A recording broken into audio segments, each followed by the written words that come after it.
ఇలా వాళ్ళు ఎందుకు ముస్లింలంతా సైలెంట్గా ఉంటున్నారు? ఇప్పుడు క్రిస్టియన్లు నువ్వు వాళ్ళ ఎఫ్సిఆర్ఐలు తీసేయడానికి చట్టం పెడుతున్నావు, వాళ్ళు ప్రపంచం అంతా మొత్తుకుంటున్నారు.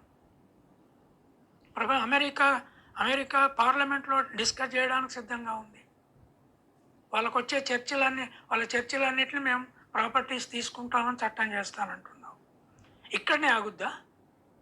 ఆ చర్చిలు కట్టడానికి వాళ్ళు డబ్బు ఇచ్చారు కదా, వాళ్ళు ప్రైవేటు వ్యవస్థలు ఇచ్చినాయి, అక్కడ కోర్టులలో కేసులు అవుతాయి, మనోళ్ళందరూ అక్కడ బతుకుతున్నారు.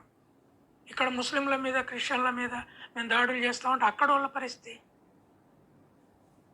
సో ఇది ఆలోచించకుండా 75 ఏళ్ళు కాంగ్రెస్ పునాదులతో అటు కమ్యూనిస్టులకు ఇటు ఆర్ఎస్ఎస్కు అవకాశం లేకుండా ముస్లింలను మన శత్రువులుగా తయారు చేసుకోకుండా అంబేద్కర్ ఇచ్చిన రాజ్యాంగము, గాంధీ, నెహ్రూ, పటేళ్ళు వేసిన పునాదితో దీన్ని జాగ్రత్తగా కాపాడుకున్నాం.